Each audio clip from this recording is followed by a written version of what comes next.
Terlempar kabar baik untuk timnas Indonesia. Kedalaman skuad timnas Indonesia makin solid. Selanjutnya, makin kasar. Bung Toel belak-belakan ngomong begini ke Sinteyong. Dan yang terakhir, perburuan striker gacor keturunan ternyata disorot oleh media sebelah. Ada apa? Simak selengkapnya di sini bersama saya untuk Anda. Di informasi bola yang pertama. Ya, Jay Itzes, pemain naturalisasi timnas Indonesia yang saat ini bermain di Serie B Italia bersama Venezia, memberikan kabar positif terkait kesehatannya. Sebelumnya, Jay Itzes mengalami masalah kesehatan yang membuatnya harus absen lama membela Venezia FC di kompetisi Serie B Italia. Absennya Jay Itzes menjadi kekhawatiran bagi tim dan para penggemar karena ia merupakan bagian penting Venezia FC di Serie B Italia. Namun kabar baik datang ketika Jay Itzes akhirnya pulih dan siap untuk kembali beraksi di lapangan. Ya, mengutip dari unggahan Instagram official Jay Itzes pada Sabtu 10 Februari, Jay telah kembali bermain bersama Venezia FC pada Serie B Italia menghadapi Parma. After 190 days, I'm back. Trust the process. Jay Itzes kembali turun bertanding bersama Venezia FC dalam pertandingan melawan Parma pada Sabtu 3 Februari, di mana ia masuk menggantikan MC Verco pada menit ke-91, meskipun akhirnya harus menerima kekalahan dengan skor 2-1.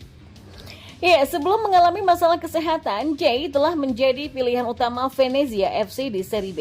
Dia memiliki tingkat partisipasi yang cukup tinggi tampil dalam 10 pertandingan sepanjang musim ini sebelum harus absen karena masalah kesehatan.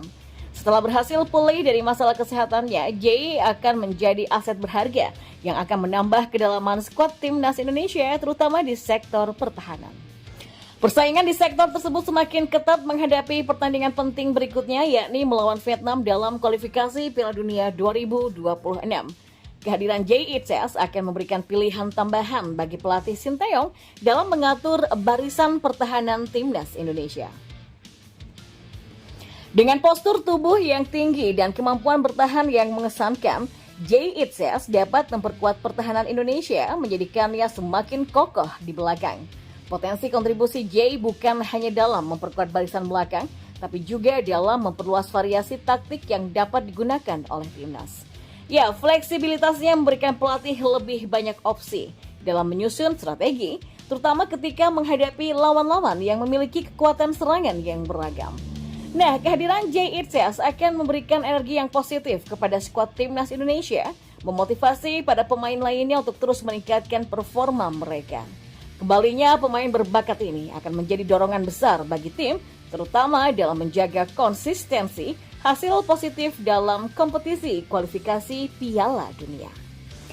Dan di informasi bola selanjutnya, pengamat sepak bola Tommy Welly alias Bung Toel mengultimatum Sinteyong untuk tidak banyak mengeluh karena tugasnya sebagai pelatih timnas Indonesia bukan mengkritisi kualitas sepak bola tanah air. Komentar pedas Bung Toel merujuk pada kritik Sinteyong soal Liga 1. Sesuai dengan gelaran Piala Asia 2023, juru taktik asal Korea Selatan itu belak-belakan meminta mutu kompetisi domestik untuk ditingkatkan demi kemajuan timnas Indonesia. Kenapa dia tuh banyak mengeluh sebagai pelatih timnas? Dia kan dibayar secara profesional ya. Waktu tanda tangan kontrak dengan PSSI memang dia tidak mempelajari dulu tuh sepak bola Indonesia. Kenapa dia baru keluar-keluar soal Liga 1 sekarang? Kata Bung Toel kepada TV1news.com. Ya, Bung Toel menilai seharusnya Sinteyong fokus memajukan performa timnas Indonesia, alih-alih menyenggol soal kualitas kompetisi Liga 1. Terlebih, Sinteyong jarang menggunakan pemain-pemain Liga 1 dalam susunan pemainnya di timnas Indonesia. Misalnya saja, ketika laga terakhir Piala Asia kemarin melawan Australia, hanya ada 2 pemain Liga 1 yang menjadi starter. Mereka adalah Yakob Sayuri dan Hernando Ari. Kita nggak perlu mulut Sinteyong yang dibayar mahal untuk mengkritisi Liga 1. Saya dari beberapa tahun sudah mengkritisi Liga 1 terkait banyak hal Liga 1 ya. Jadi untuk mengkritisi Liga 1 nggak perlu kita bayar mahal dari Sinteyong, kata Bung Toel. Yang kedua, di Piala Asia kemarin waktu lawan Australia, komposisi pemain kala itu kan 7 pemain naturalisasi dan keturunan, 2 pemain kita yang main di luar dan 2 pemain kita yang main di Liga 1. Terus ketika selesai pertandingan, dia mengkritisi Liga 1. Wong cuma 2 pemain yang main dari 11, jadi ngapain deh coba?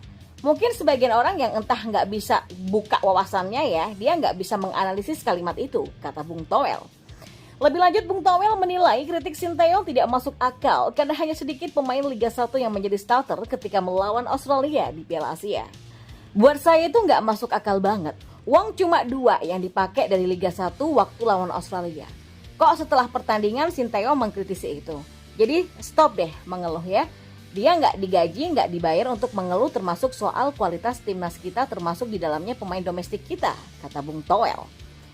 Sementara itu, Wakil Ketua Umum PSSI Zainuddin Amali merespon kritik Sinteyong dengan menyebut berbagai elemen sepak bola tanah air terus berbenah setiap waktunya. Terlebih, perbaikan juga terus dilakukan oleh PT Liga Indonesia Baru atau LIB selaku regulator kompetisi. Saya kira perbaiki liga ke arah positif sebelumnya, tetapi nggak bisa mengubah secara total yang sudah ada. Saat ini kan LIB sudah berusaha sebaik mungkin untuk bekerja mengoptimalkan liga dan liga adalah sumber ya, atau kompetisi dari pemain, kata Zainuddin Amali. Dan informasi bola yang terakhir. Media Malaysia menyoroti rencana Sinteyong mencari penyerang keturunan yang berkualitas untuk timnas Indonesia di Belanda. Sebab hal itu bisa menambah kekuatan skuad Garuda. Lini serang kembali menjadi sorotan usai timnas Indonesia tampil di Piala Asia kemarin sebab tim Merah Putih hanya memasukkan 3 gol dari 4 laga dengan masing-masing 1 di tiap pertandingan. Hal itu pun menyebabkan Ketua Umum PSSI Erick Thohir memberikan catatan kepada kinerja Sinteyong dan tim pelatih. Sebab produktivitas lini depan dianggap masih kurang jika ingin bersaing di ajang-ajang lain. Permintaan itu direspon dengan mencoba mendatangkan pemain keturunan lagi. Sinteyong disebut-sebut ingin mencari sendiri ke Belanda. Hal itu pun menjadi sorotan dari media Malaysia. Sinteyong siap ke Eropa untuk mencari penyerang bagi Indonesia. Bunyi judul artikel Makan Bola yang dikutip pada Sabtu 10 Februari 2024. Pelatih berusia 54 tahun itu mencari penyerang berkualitas demi memantapkan laga lini serang Indonesia. Imbuh tulisan dalam artikel itu.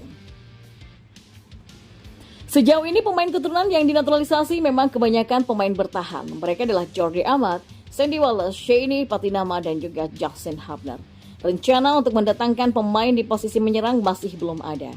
Nama terdekat adalah Ragnar Oratmangun. Kendati pemain yang kini membela Fortuna Sittard itu lebih merupakan sayap serang. Wajar bila Shin kemudian ingin mencari sendiri pemain keturunan di posisi penyerang murni. Hal itu setidaknya untuk memberikan persaingan bagi penyerang-penyerang lokal seperti Ramadan Sananta, Dendi Sulistiawan, sampai Dimas Derajat.